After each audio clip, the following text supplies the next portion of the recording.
Hello? Hello? Is this thing on? Testing? 1, 2, testing? Mic check!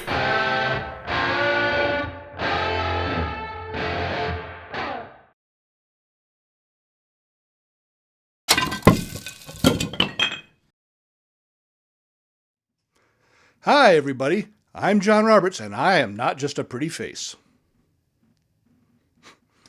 Welcome to another edition of Mic Check. Now, if you remember the last edition of Mic Check, I introduced you to two very popular blogging and podcasting microphones. The Electro-Voice RE320 at $300 and the Rode NT1A condenser microphone at $230. Now, I'll be honest.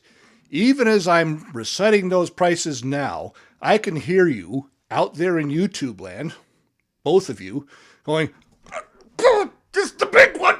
I'm coming to join you, Elizabeth!" Yeah, but seriously, I realize these are somewhat pricey microphones. I've been recording for a long time. I have a project studio going, Proscenium Audio, and I consider these to be mid-price microphones. But I realize not everybody's got that kind of bread. I sure don't anymore, thank you, coronavirus. I mean, I don't own any super expensive microphones, like the Neumann U87AI.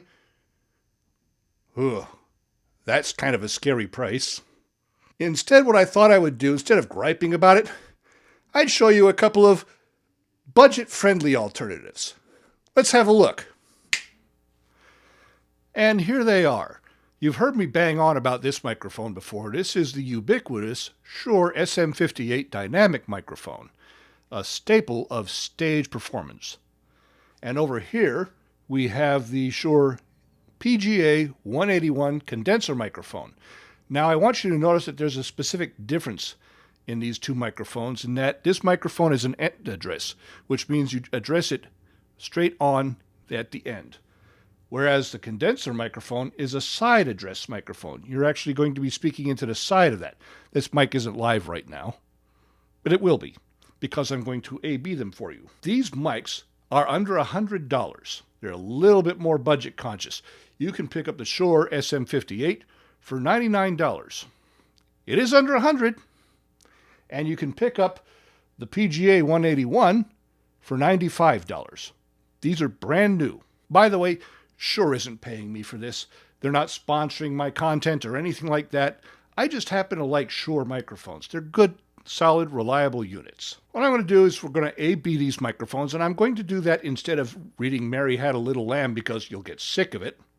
I'm going to read from The Chaos, a 1922 poem by Gerard Nolste Trienté, a Dutch traveler and teacher who wrote this poem just to show you how weird the English language is. Allow me to demonstrate. Pay attention to the subtitles.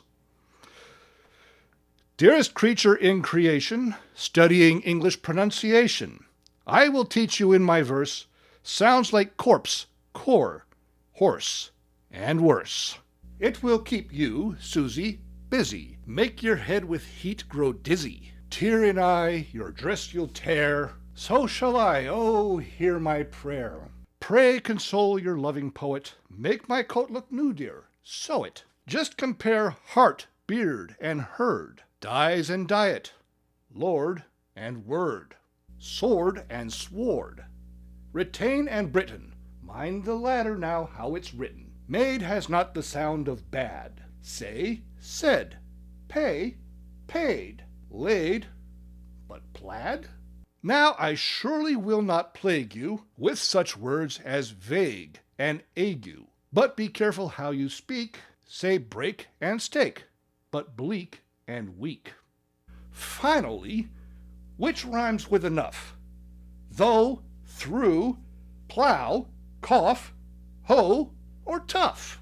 Hiccup has the sound of cup. My advice is give it up. And I'm noticing that this microphone has some hum in it.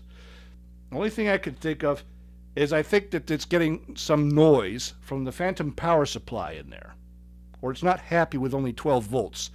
But the Rode worked on a 12-volt phantom power supply, and it was perfectly happy with it. This microphone would probably work better on a 48-volt phantom supply, but You can see, though, there's a difference in an inexpensive microphone versus an expensive microphone. Now, in the interest of being fair to the PGA 181, here's another recording of it, this time going through a different interface in my studio that I know is making 48 volts.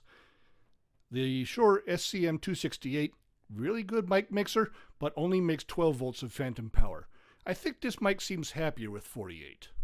Definitely not humming as much. Well, there you have it. Two pretty decent Shure microphones at a more palatable price, although we saw that there were some issues with the PGA 181. It didn't like running on 12 volts of phantom power. It was much happier with 48. So you got to be sure you're feeding it the right power. Also, you notice I didn't have a pop filter on that microphone, and you notice this more with condenser microphones, that plosive sounds like P and B tend to pop the capsule. Observe, Peter Piper picked a peck of pickled peppers. And that's all I have for you this week. Do you have a mic you'd like me to demonstrate or compare for you? Leave me a note in the comments and tell me about it. I'll see what I can do for you. In the meantime, be sure to like and subscribe and ring the little bell so you know when this sort of thing happens. Thanks for tuning in, and I'll catch you on the flip side. Bye-bye.